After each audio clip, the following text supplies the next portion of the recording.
And you'll be meeting other members of our team momentarily, and I'm going to ask Mayor Noble to get us started. But let's just pause here for a few minutes and let the folks who are still signing on make their way down the long corridors of Zoom headquarters into this virtual meeting. First, a reminder, tonight's meeting is being recorded. So you'll be reminded that a couple of times on the recording. We have to get that down. Also, we're going to invite folks to send in comments or questions via the chat button. That could be a technical question where you need a little troubleshooting help from Elise Dallas, who's heading up the tech team tonight, or a question about the content of the project, or a comment you want your elected leaders to see. So feel free to use the chat button at any time. So in tonight's event, we're going to start off together. We'll have a little backgrounder, some food for thought, an explanation about what this project is, what the schedule will be, a description of what we're going to do tonight.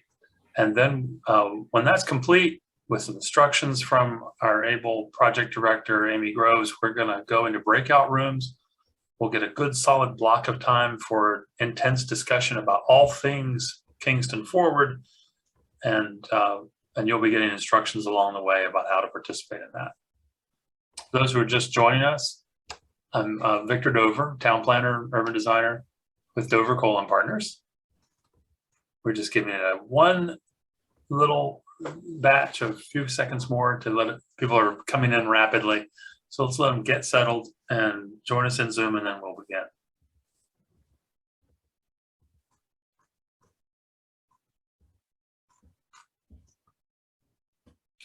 Amy Groves, why don't you unmute yourself and introduce yourself and remind everybody about the website where they can find out more information.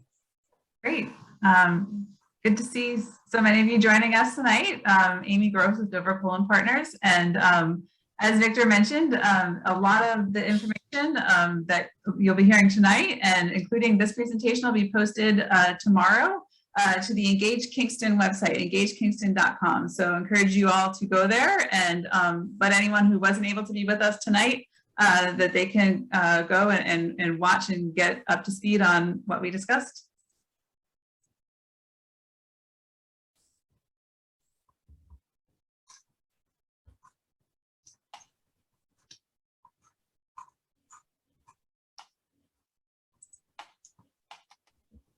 All right, well, with that, just one more quick reminder. Welcome, everyone. Now we're up to, let's see, gosh, 55 people already. So we're going to get started. Well, I'm sure some more will join us as we go along, but we have a lot to do tonight. So thank you all for joining in. My name is Victor Dover. I'm a town planner and urban designer. I'll do a little bit to introduce our firm in a few moments, and we'll explain what we're doing tonight in Kingston Forward. First, quick housekeeping items. Tonight's meeting is being recorded, so we want everybody to be aware of that. At the bottom of your Zoom screen, when you move your mouse around, you should have a menu pop up, and one of the buttons says chat. You can use the chat button to offer a comment or a question at any time. This could just be something you want to get down on the record so your planning team is sure to see it. It could be a question about the event what we're doing tonight that you'd like answered. Or it could simply be something you want to say to your elected leaders or city staff about this project. We'll record all that stuff there. So you can submit your questions through the chat button. EngageKingston.com is where you go for more information. And with that, let's turn it over to Mayor Steve Noble for a welcome. Victor, thank you so much, and thank you to everyone for joining us tonight. My name is Steve Noble, the mayor here in the city of Kingston, and as we embark on this incredible opportunity, I'm really excited to be able to kick us off this evening. As we know, our community has had a zoning code that was written a long time ago, and with many edits over the years, it has become a cumbersome and really difficult tool that is really no longer useful to us here in the city of Kingston. But with a historic investment, in resources in partnership with our Common Council and my administration, we're really excited to be able to launch this effort to really design a future Kingston of what we as a community want to grow to be, and how we want to be able to see our quality of life, how we want to see our neighborhoods form and develop, how we want to see our public spaces and our streetscapes, and really how do we as a community want to take this opportunity to plan for our future. And I know that we are in excellent hands.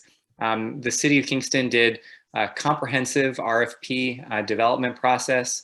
We found what I believe is one of the best firms in the country to be able to take a look at our current zoning and help us plan where we want to go in the future.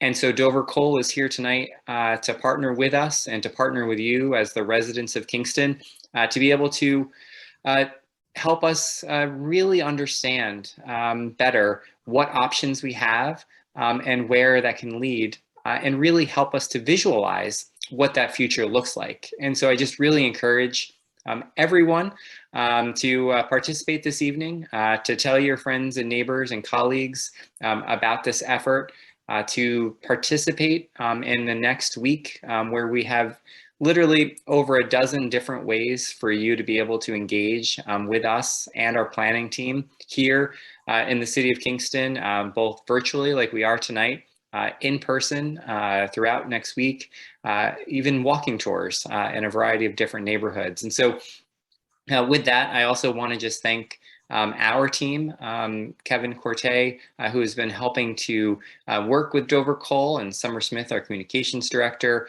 and our whole team for helping to support this effort. And to you, Victor and Amy, and your whole team, on behalf of the City of Kingston, I just want to say thank you for your efforts. And I really look forward to hearing everyone's ideas and all of the exciting potential that we have as a city. So I'm going to turn it back over to you, Victor. Thank you, Mayor. Well, for those who just joined in, my name is Victor Dover. I'm a town planner and urban designer. Our firm, Dover Cole & Partners, is part of the lead in a larger group of firms, a team of teams that are working for you on this effort. So I'll introduce us as we go along, but a couple of names to know right from the beginning that you probably see on your list of participants or whose cameras are on and they can wave at you. Elise Dallas, who is the tech person tonight. That's just many other talents, by the way, the superb planner, urban designer, and environmental thinker. Elise is going to be here tonight in her role as the Zoom expert. So if we run into any trouble or you need help getting back and forth from breakout rooms or assistance in getting your ideas down or communicating to the group, you can always chat to Elise and she'll jump right in and help us out. If we have any difficulty, put a note in the chat that says, I'm having trouble hearing or something like that. We'll troubleshoot that problem. The other person is Amy Groves. Amy, give me a little wave there. Amy Groves is a principal here in our firm. We've worked together for 20 years, I guess, at this point.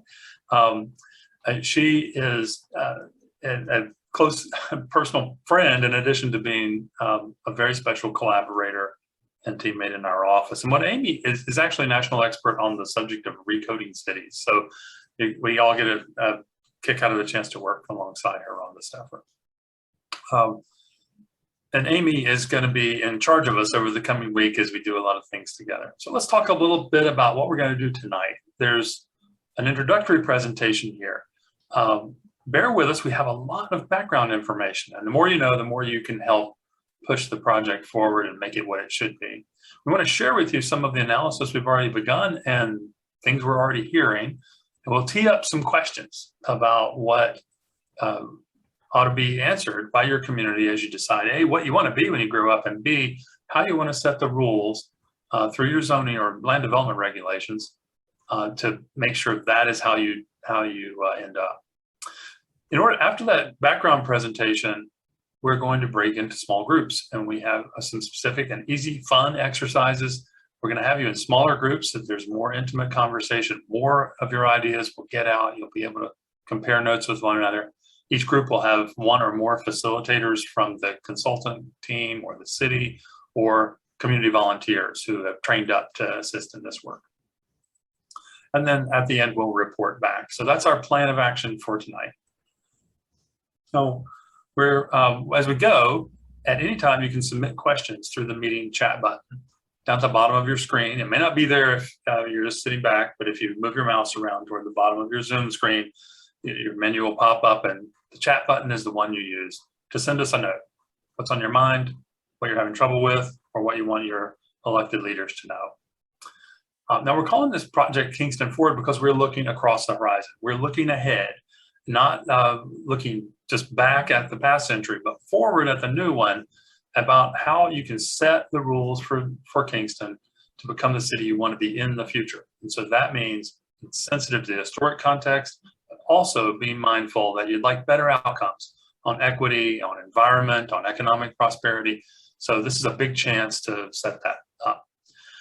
Just a quick round of introductions. Our firm, Dover Colin Partners, is lucky in that we get to travel all around the country doing projects just like this one. We help our client communities decide what they want to be when they grow up. But we're joined by local consultants in New York, including LaBerge and the Pace Land Use Law Center. We're joined by a national leader in transportation reform and street design and traffic planning. That's Rick Hall from HPE.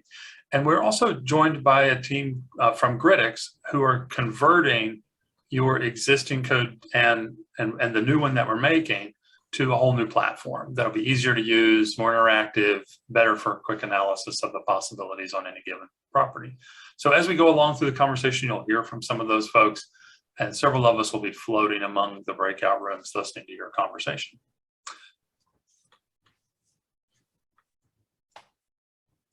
Now, why worry so much about the land development regulations?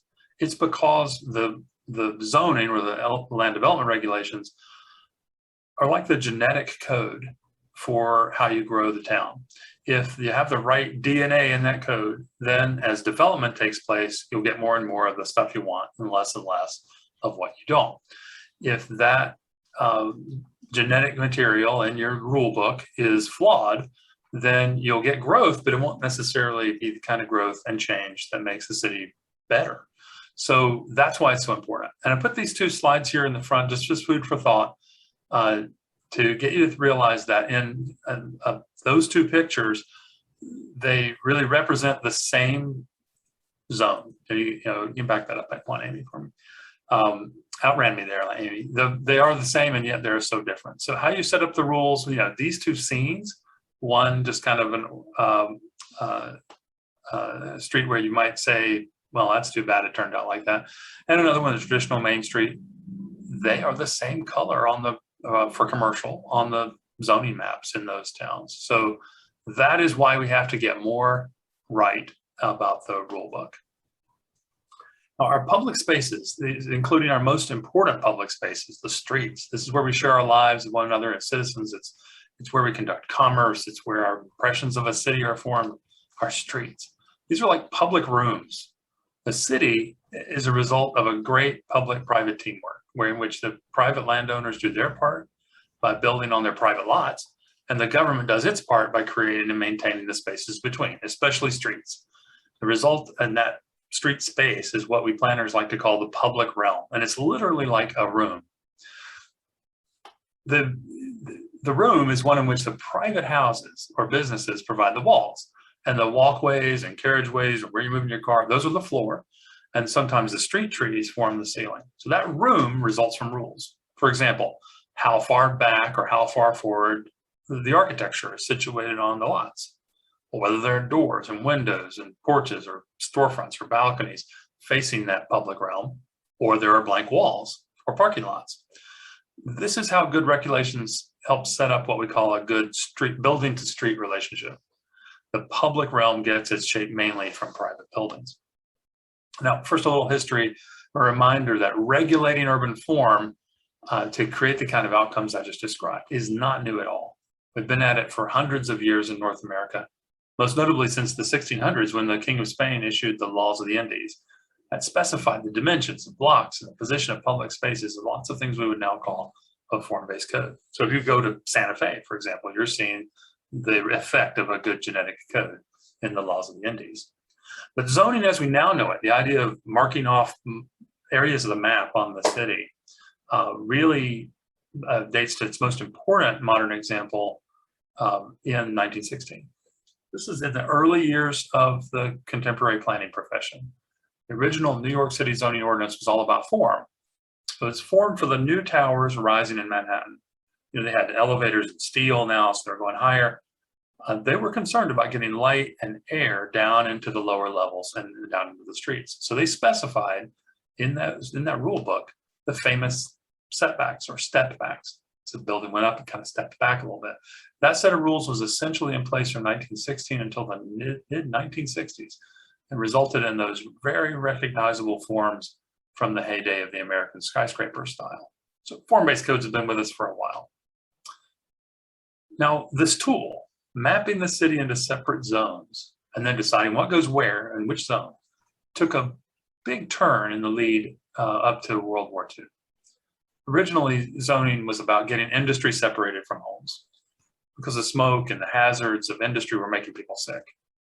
But eventually, the idea was taken much farther to excluding multifamily buildings from areas selected for single-family homes, for example, and more.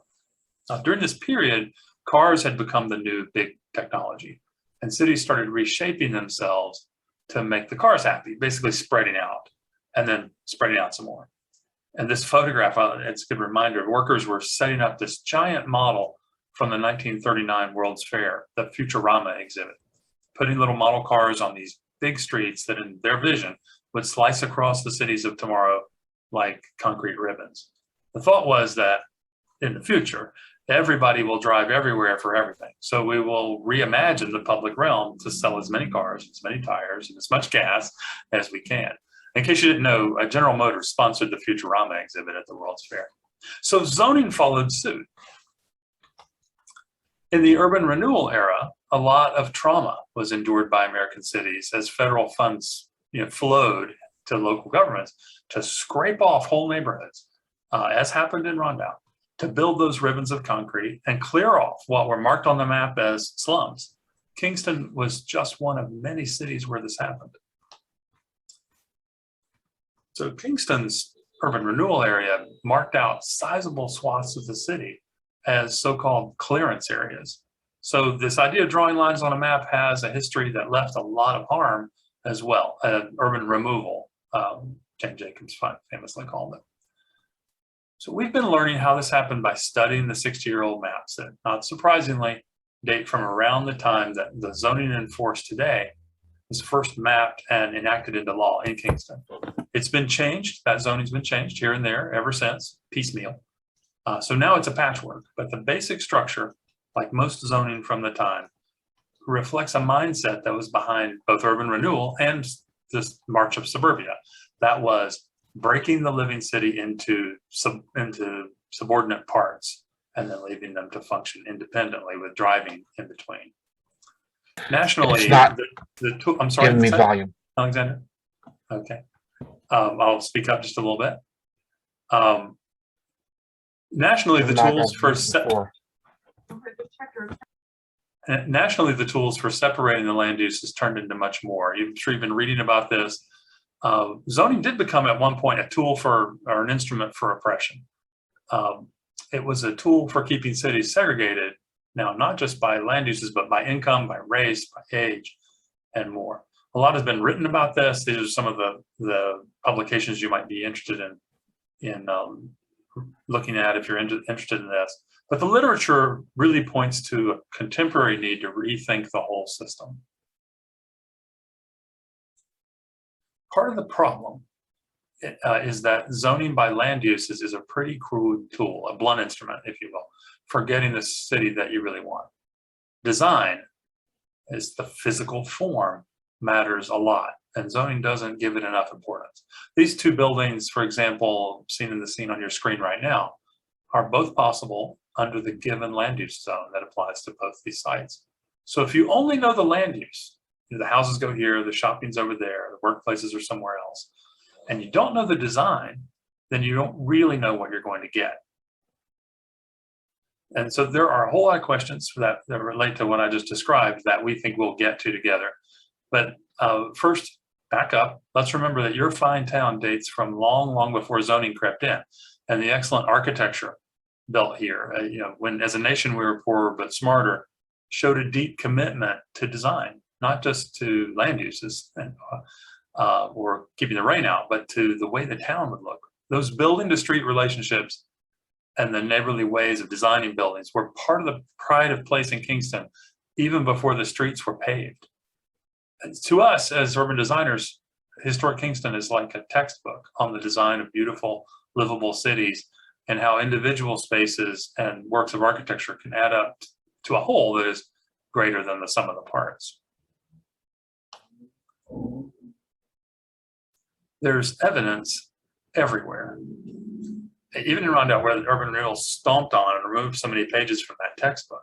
You can see it in Uptown, like on the left here, and Rondout on the right. You can see it in Wilbur, and you can see it in Pankaki. We've been going around taking new pictures, looking at what is here in that great built textbook. You can see it in Midtown, of course. So I want to assure you that we're looking at the entirety of the city, not just one or two neighborhoods. And that's because you're all in this together, no matter what part of the city you call home or where you work or own property. I should say, as we've begun to observe and measure and map your city, and in the end, you have to be our best guides. And here's a new map, for example, that could use some refinement and confirmation of the neighborhoods of Kingston.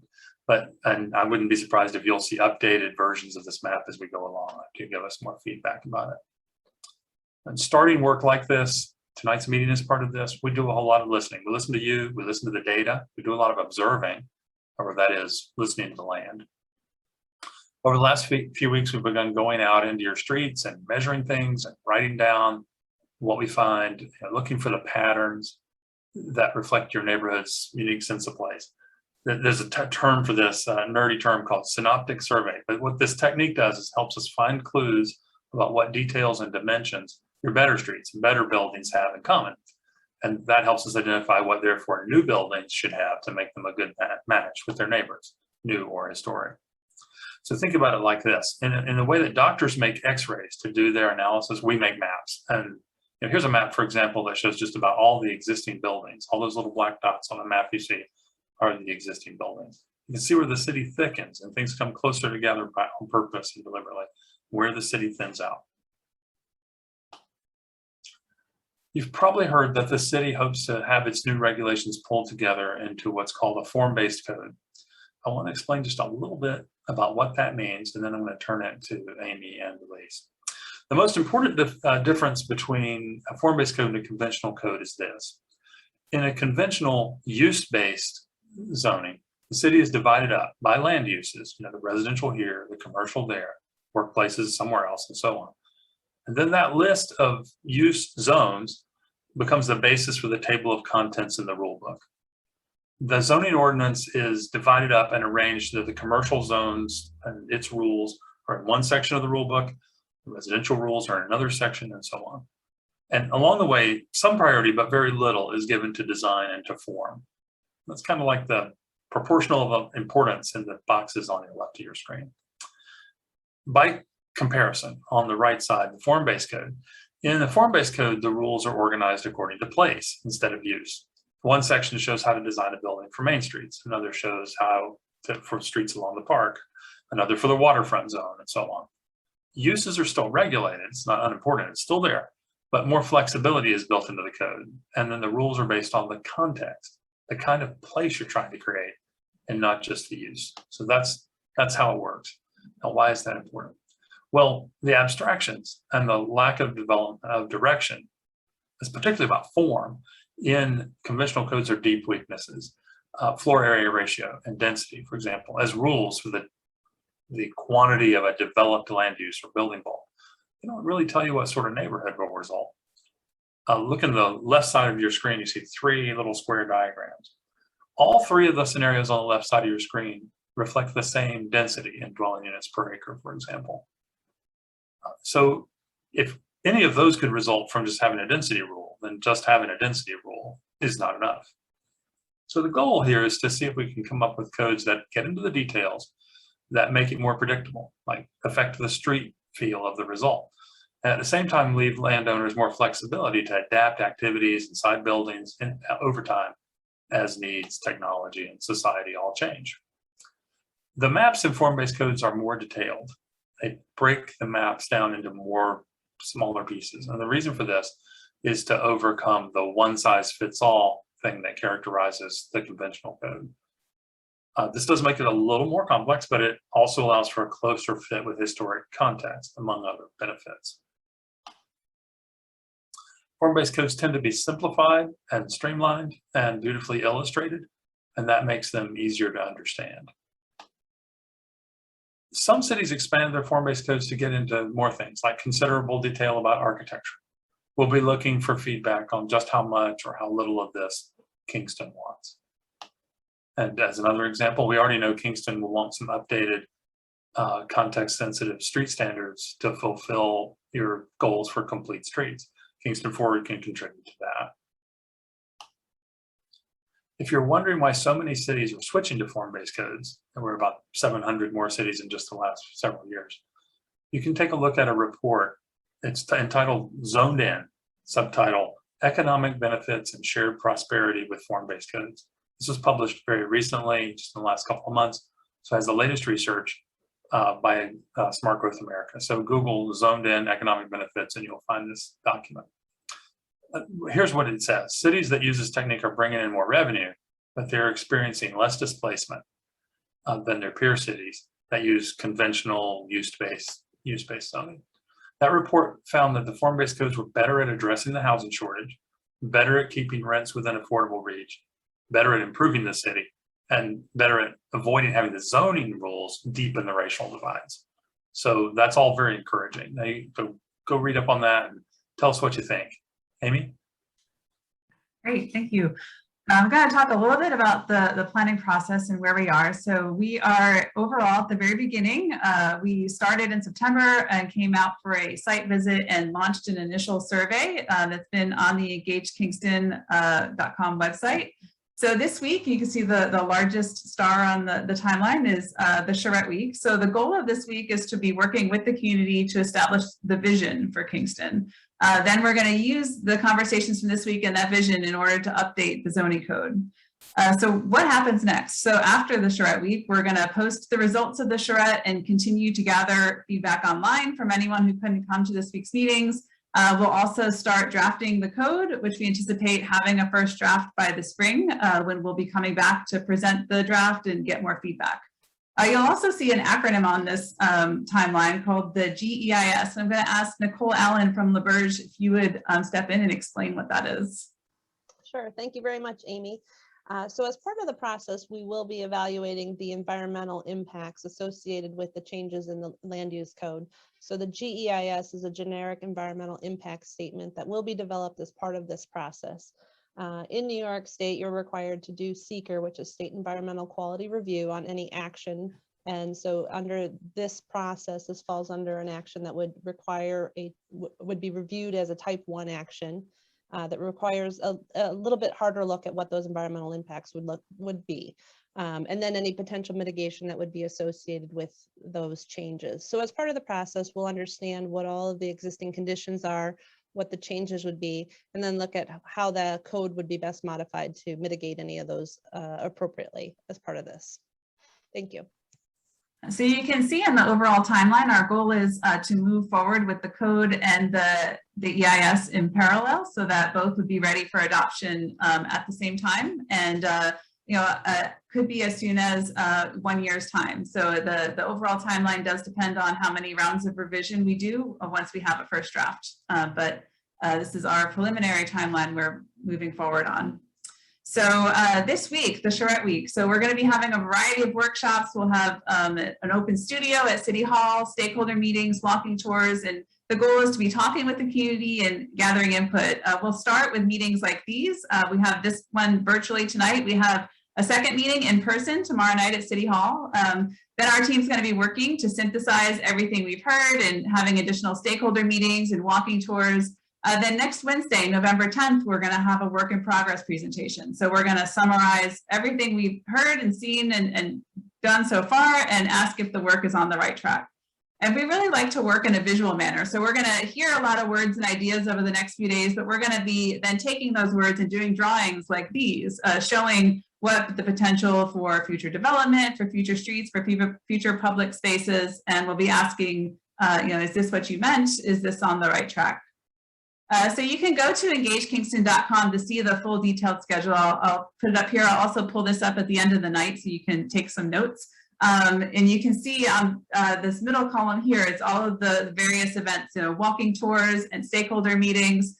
We're going to have at the studio space hours for open studio hours where you can just drop in and look over our shoulder and come talk to us.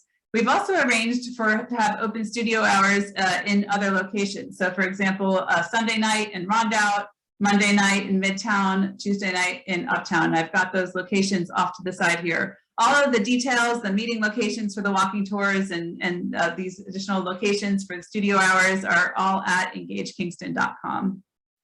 So I want to spend just a few minutes to talk about what we've been hearing so far. So I mentioned we came out for a site visit in September. We were able to have some initial walking tours and stakeholder meetings. We heard a bit about some of the issues with the existing code.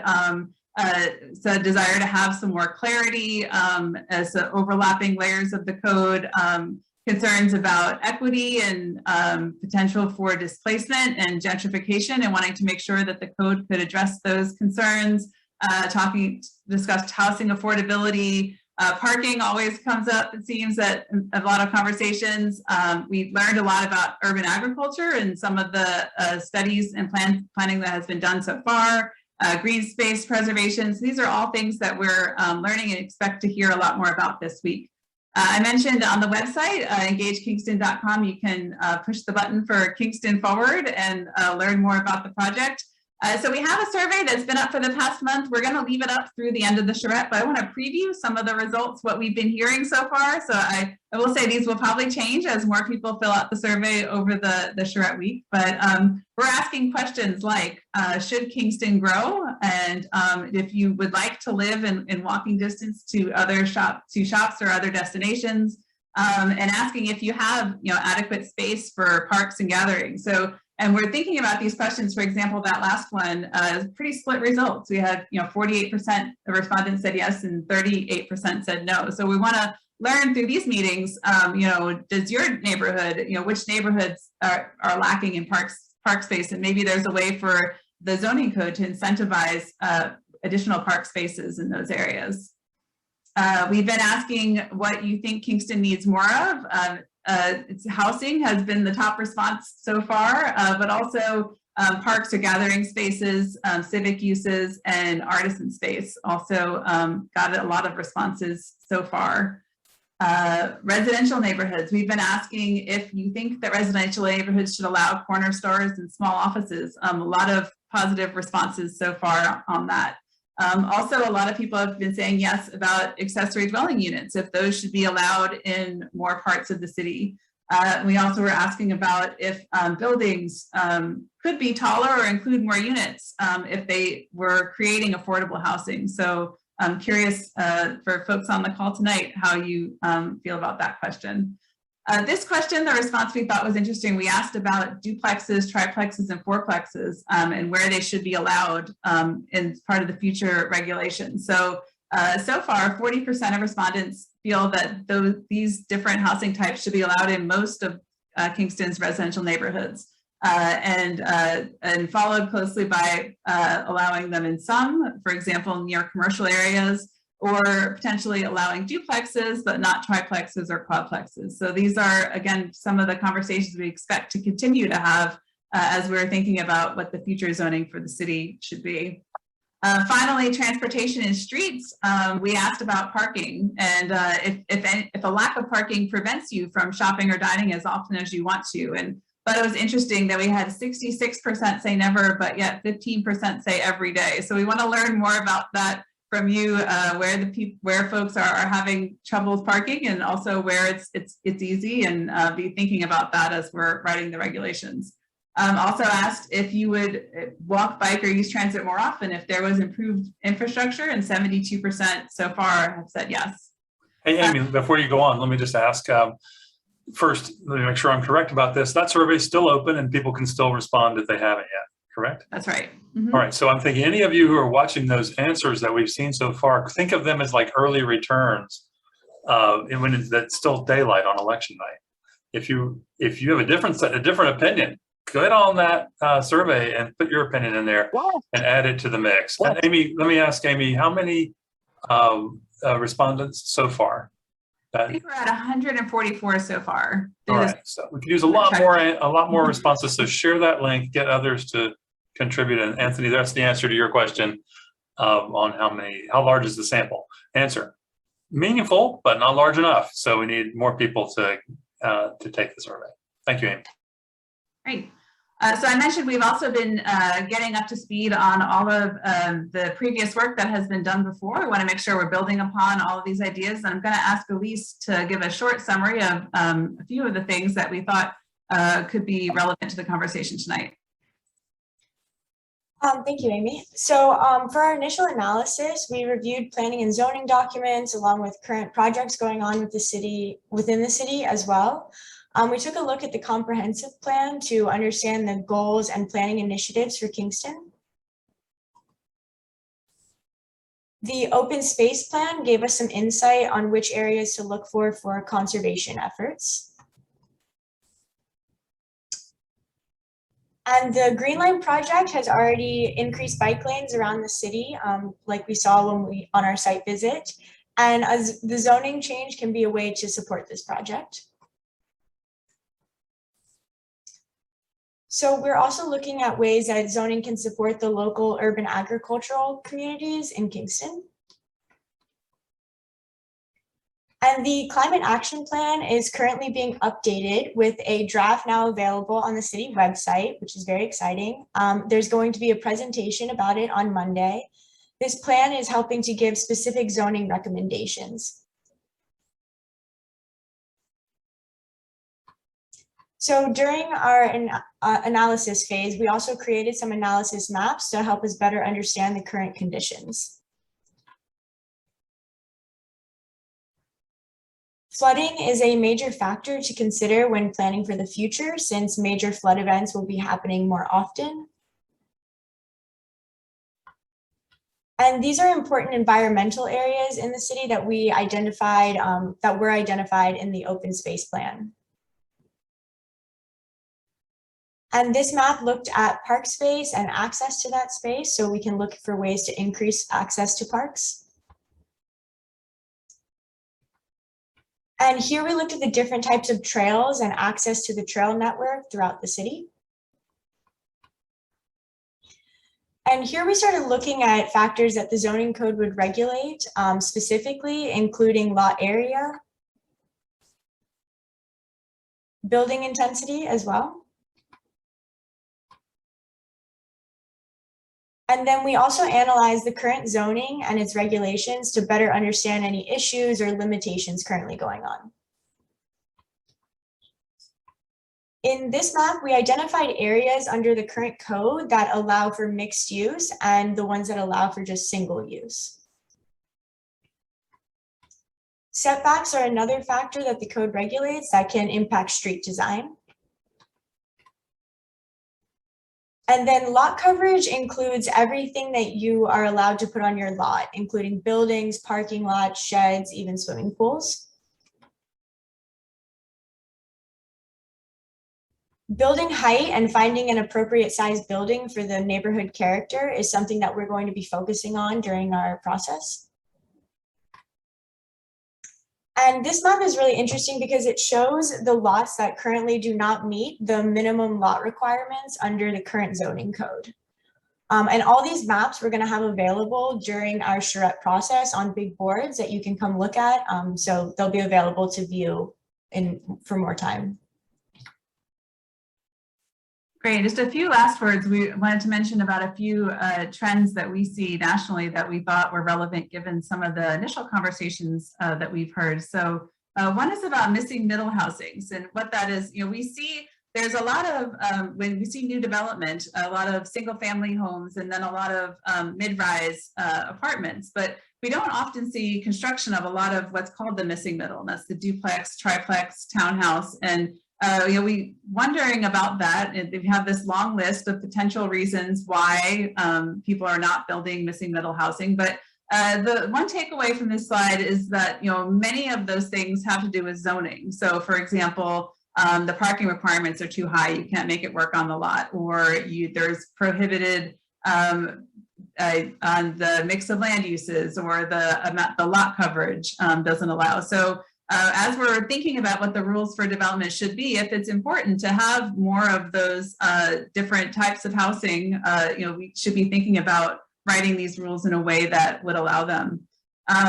They're also, talking about accessory dwelling units. It's not just us. Even the AARP has started to talk about why accessory dwelling units, can be good, and looking at how you can update your zoning ordinance to allow these types of units within residential neighborhoods. And there's, if you haven't yet looked at incrementaldevelopment.org, they're an organization that is looking at how to help strengthen towns and neighborhoods with small scale real estate projects. And one thing that they have done recently, it's really interesting, in the city of Chattanooga, they've actually made a missing middle housing type playbook. So they've written how you can get more of these this type of small scale incremental residential development as part of future development.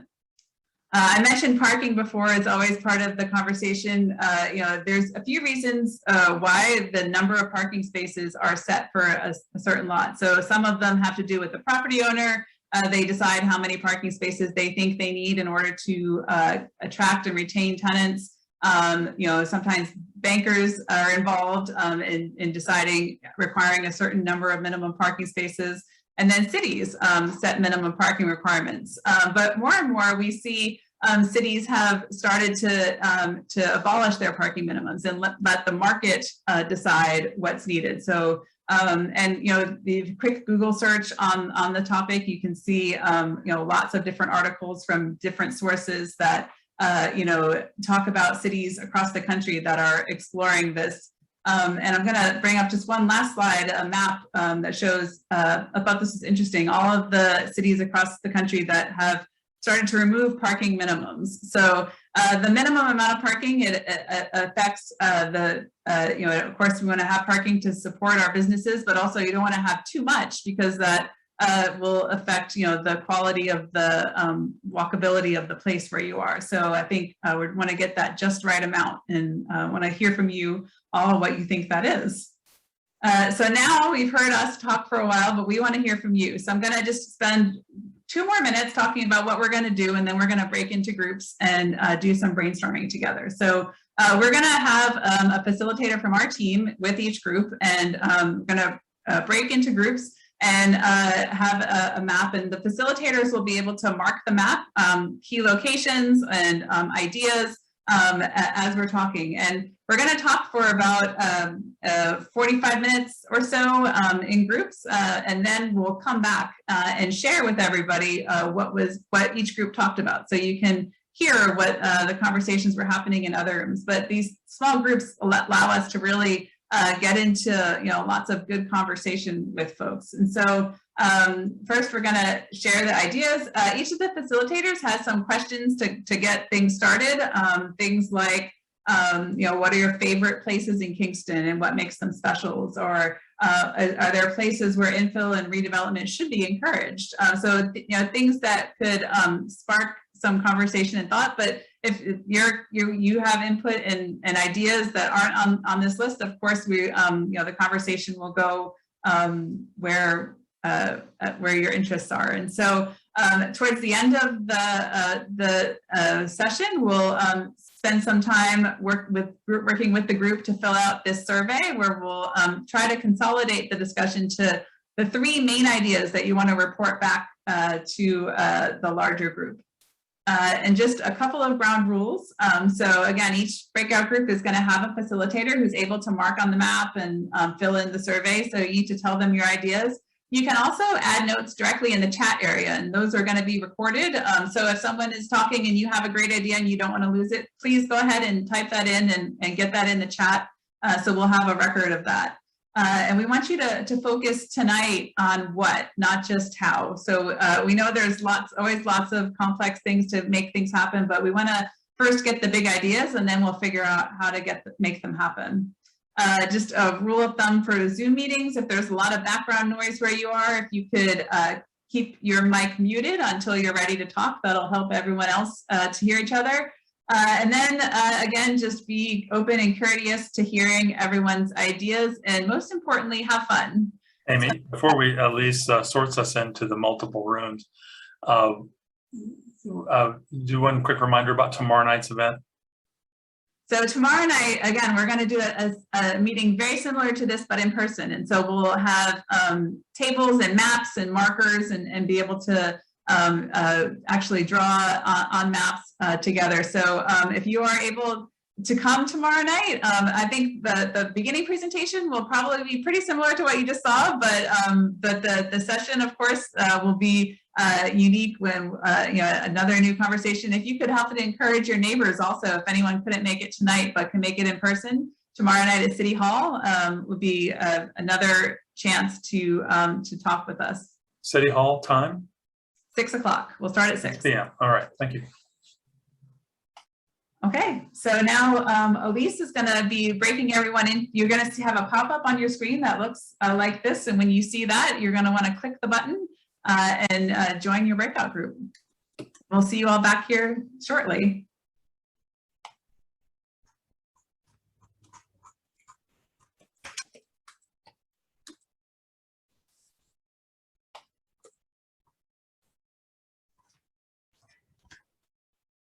Hi, everyone. Okay, awesome. And Victor and the mayor, you are not assigned to anyone, so you can just jump around to whatever groups you prefer. If you need any help with anything, just let me know. Cool. All right. My name is Luke Miller. Oh, Victor, you're muted. Communications lead here. Mayor, let's go listen into some rooms. David, I'll be your facilitator here. So I also have Kenan. Hey, Kenan. Perfect. There's also Deborah, give me 1 second and let do you me want to share and work on the map? add you to a room. We have just a few more seconds, and then everyone will be back in the main room, and we'll begin with the next part of the session.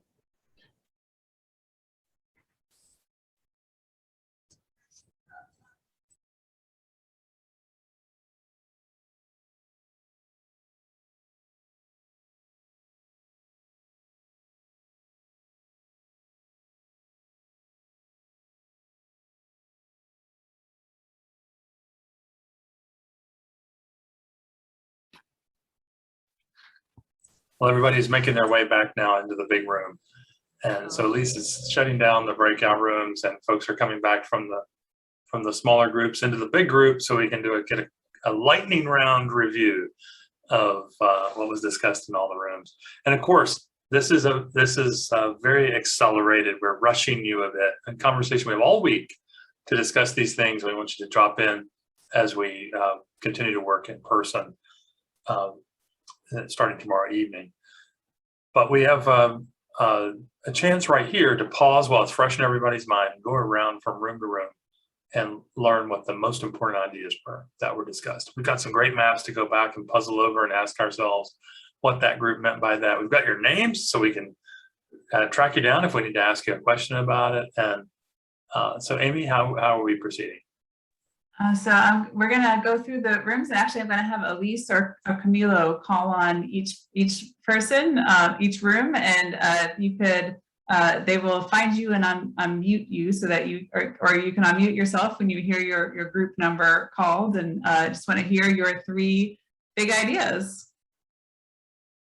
So Elise, do you want to call the rooms? Yeah, so we'll hear from group 1 first, and the spokesperson for group 2, be prepared to unmute yourself, but first group 1. I give a little instructions just to these groups. If the spokespersons for each of these groups, if you could pretend that you are the sportscaster on the late night local news broadcast. So you got to go really fast, so we'll have time to hear from everybody. Boom, boom, boom, the headlines, big ideas. bottom line, 1, 2, 3. Don't worry about getting all the little details. So we were taking a lot of notes. We recorded your sessions. We have maps to talk over. We have lots of ways to go back and get into the details. Just hit the headlines. All right, lightning round. Who's speaking for group 1? I am. So 3 big ideas, or whatever. Kingston is diverse and vibrant, and that needs to be supported and expanded. So we need to continue to support local community-based businesses that are focused on community spaces, and better design new construction. All new construction needs to have much better design. Awesome, thank you. Great, so that was group 1. Who's the spokesperson for group 2? Group 2, that was Kenneth and Luke facilitating. Yeah, Cindy and Corinne. Okay, hi, Cindy. So for our group, we really wanted to focus on walkability, having it be less car-centric and maybe closing streets off temporarily for pedestrians. We'd like to encourage small businesses within our individual neighborhoods, particularly in the Rondout, south of Broadway. And we are also interested in eco-friendly housing with spaces for growing food and gardens and designating maybe special nature area districts and combined housing. Awesome, perfect. So that was group 2. Can we have the spokesperson for group 3? Hi, it's Troy Ellen here. Number 1, it was really about walkability. It was about sidewalks, everything from not having sidewalks in certain part of the city to having sidewalks that are hazardous in other parts of the city.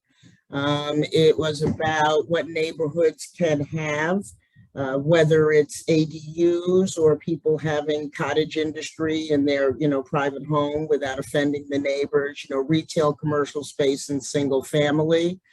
We were also focusing on urban agriculture, not only as provided by the city, but that individual homeowners or land, house owners, whatever, would be able to have urban agriculture on their own property. And also, again, in terms of mobility, more public transportation options throughout the city, not necessarily huge bus lines, but perhaps jitneys that can get people from point A to point B. Thank you. Awesome. I love all the ideas. Okay, and so we're now in group 4.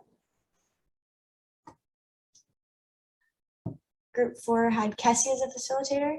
Gerald, can you unmute yourself? Group 4 liked the sort of the manageable size of the various units in Kingston. Kingstonian kind of breaks that mold, we thought.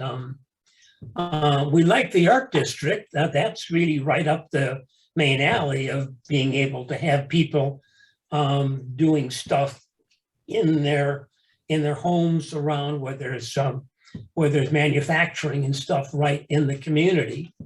As far as affordable housing, UPAC is doing a yeoman's job with Energy Squared and with the Lace Factory and the development out on 32. And so they are building multi-dwellings very nicely out there as well. We like the Kingston corridor that the Main Street manager designed, and we'd like to have a really good shuttle bus running on that piece with good turnaround times. We would like to preserve the bluestone. If it's good bluestone, don't take it up. Just stabilize it and keep it in place like we did in Frogs Alley. And there are places where bluestone is critical to the character, like in Uptown, you got to fix it. And in other places, like it's completely destroyed, like around the Academy Green, let it go. And put in sort of a nice sidewalk. I think that about says it. Yeah, the corridor, the shuttle bus, small but beautiful. That transportation is critical up the corridor and such to connect all of our 3 downtowns. That's our main street, the Kingston corridor. Thank you. So at least before you go on to group 5 and the others, I just a little reminder I always give, and I should have given it already, to the spokespersons who have volunteered or been voluntold to unmute and report. And keep your sense of humor so that if one of your teammates jumps up and says, "Hold on a minute, you forgot something important," that's okay. That happens. Plus, if any of the spokespersons missed something, because there was a lot of conversation in that 45 minutes, and you want us to get it down in the notes, if you're not sure we have it already, let's type it in the chat. Okay. Thanks, Elise. Awesome, thank you. So if there's not anything else anyone needs to add, we can go ahead and move on to group 5. I think, well, we started off with a bit of street design and how traffic affects it. We moved into roundabouts, and that brought us over to the neighborhoods that are around the roundabouts that we have now, which led into what areas used to be like with Frog Alley and Kingston Plaza, what could happen in neighborhoods, big projects like the Kingstonian. What would they be like if we had a different zoning code? If we had this zoning code now, how would they have developed?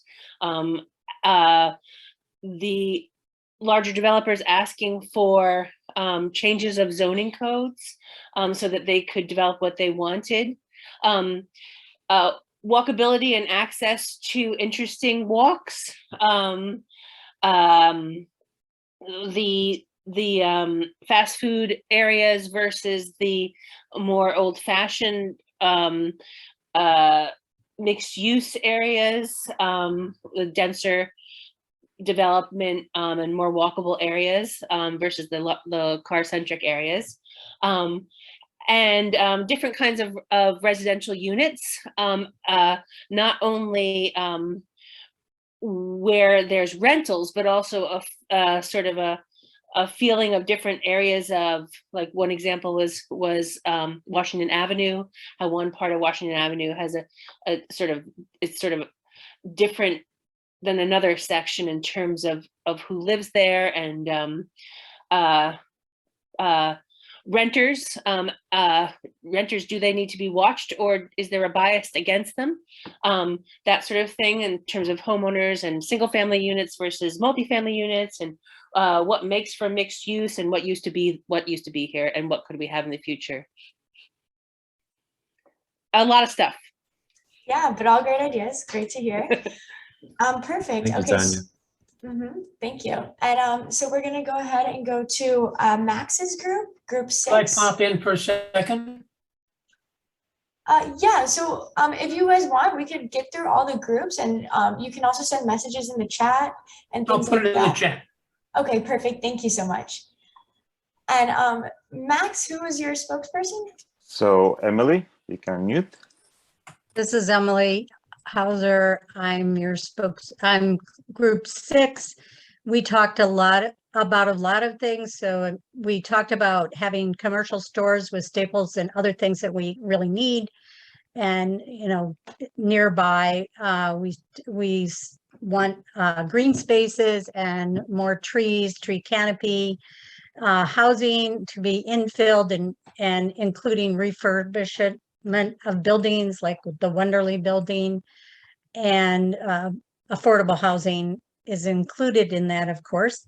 And we wanted safe and walkable streets and safe public transportation, and kind of changing the norm around walking and in public transportation, and then both reducing parking in order to encourage walking, but also using parkings for multiple uses and or recreational uses.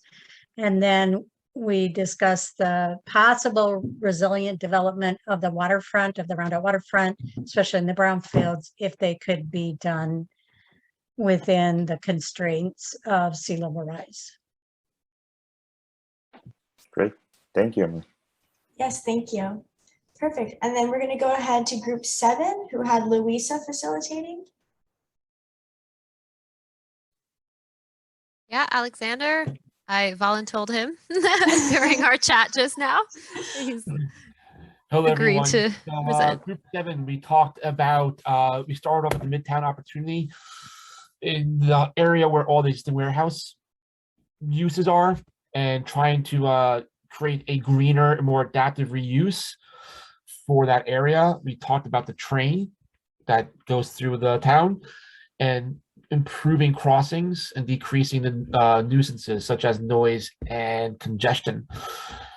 And we also mentioned about Uptown by the plaza and the Sopas Creek and behind that area to create an improved access to the trail and the creek back there, as well as new mixed use for the actual plaza itself.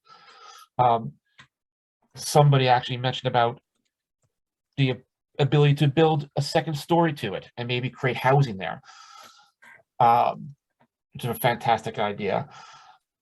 And lastly, we also talked about in Midtown again, encouraging maintenance and investment in existing buildings by reducing nonconformities. So to kind of fix some of those rental properties that landlords have neglected for so long, and make it a much more comfortable building to be in for the people living in it. Thanks. Awesome. Thank you so much. Perfect. And so we have group number 9. We are skipping 8 because there wasn't anyone in that room. So group number 9 was Pablo facilitating. Yes, and I'm the spokesperson. Well, I came here with 3 ideas. I thought that's what we were supposed to be reporting, and I'm hearing a lot of other discussions. So I'll tell you our 3 ideas and then also something else we discussed. We had a very small group. We talked about revitalizing the Broadway corridor, how important that is, mixed use, getting artists to take over some of the storefronts that are languishing, rentals or residential above. There's now parking. I mean, that the entire Broadway corridor is critical to the center of the city, and there's a lot of room for revitalization there. The historic nature of the city was our second big idea.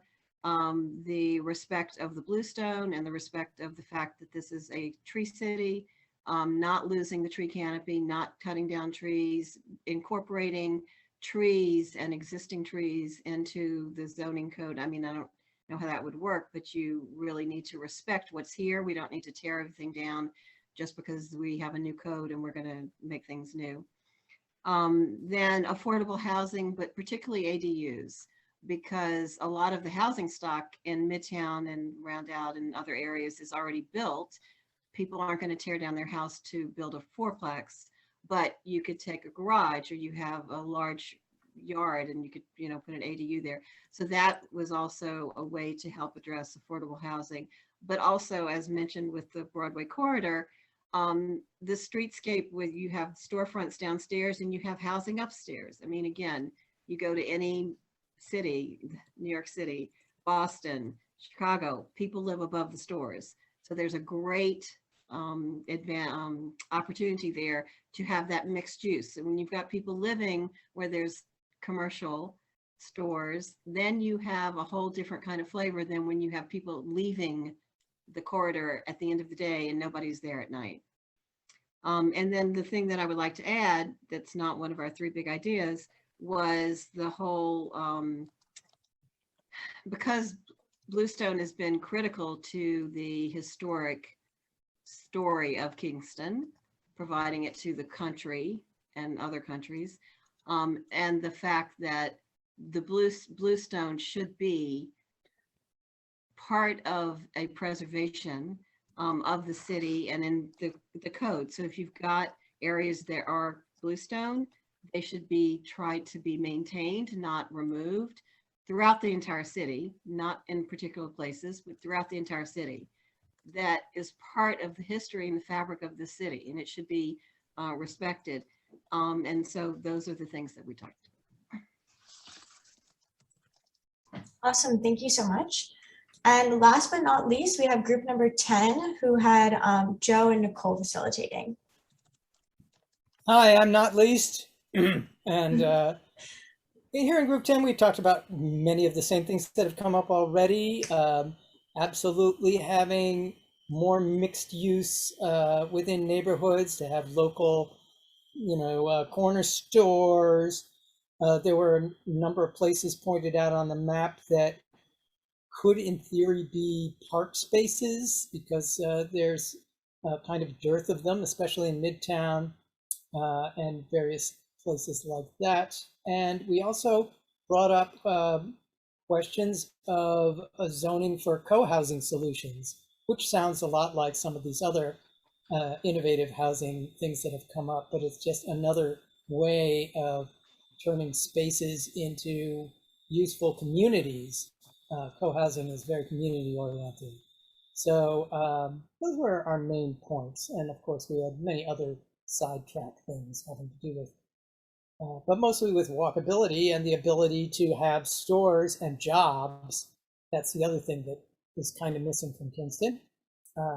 And so I'm really hoping that that's me, that the Wonderleys, which is empty now, can have another business in it rather than being turned into housing. Although we need housing, we also need businesses, and it's already a factor. So that's my idea, and I will turn it back to you. Awesome, thank you guys so much for your input. And so I'm gonna turn it over to Amy. Sorry about that. You're on mute, Amy.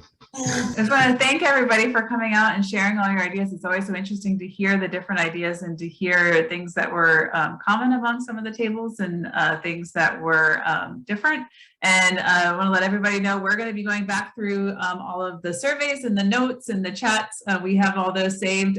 So thank you everyone for sharing some time with us tonight and coming out and brainstorming. I want to share the schedule again for the rest of the week. So this was, just the beginning, just kind of to get everyone thinking about things. We are going to have a second session tomorrow night in person at City Hall.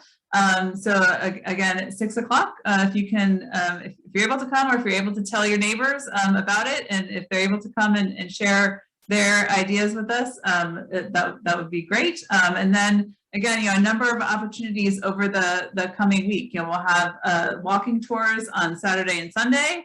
And again, all of the meet locations for those are all posted up on the website if you're interested in joining us for one of them.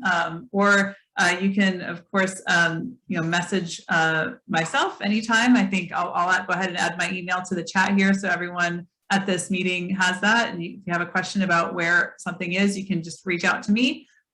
Also, Monday and Tuesday, we'll have a series of, stakeholder meetings on different topics. If you're interested in any of these topics, transportation, open space, preservation, these are the times. We'll be at City Hall, but we'll also be posting a Zoom link on the website. So if you can't come over to City Hall, but you want to drop in at 2 o'clock on Monday and listen to the environment discussion, please do. So we'll have those opportunities. And then again, times that you can just drop into the studio and have a conversation with our team. Where we'll be, starting to draw illustrations from all the ideas that we've been hearing, and have lists and of everything we've heard so far, so we can start to synthesize all that information for you. You can come by the studio, or again, some of these remote locations, or in the neighborhood locations. We'll be in Rondout on Sunday night, Midtown on Monday night, and Uptown on Tuesday night. So if you're able to join us, please do. And then finally, if you can come back for one last thing, the work in progress presentation on November 10th, 6 o'clock. It's going to be in person at City Hall, but we'll also have a Zoom link. We'll post to the website if you can't make it in person, but you want to join remotely and watch the presentation. Please do, and there'll be opportunities to give your feedback and reaction to everything that we have. We'll be curious to know if we're on the right track or not, so we'll be asking you that. So again, please come out when you can, and if you want to follow the process and continue to give us your thoughts and tell your neighbors also to please join us. And so with that, Victor, do you have any final words? Just to echo your thank you, Mayor Noble, any final thoughts or a benediction before we close for the evening? No, I just want to say thank you to everyone. This was a great start and kickoff, and I just really encourage folks to have a look at the schedule, see where they can fit themselves in, and invite your friends and neighbors to join us as we go through this process. But thank you, everyone, for your time and energy tonight. Yeah, thank you, everybody. Okay, so with that, we'll say good night, and we'll see you hopefully again this week.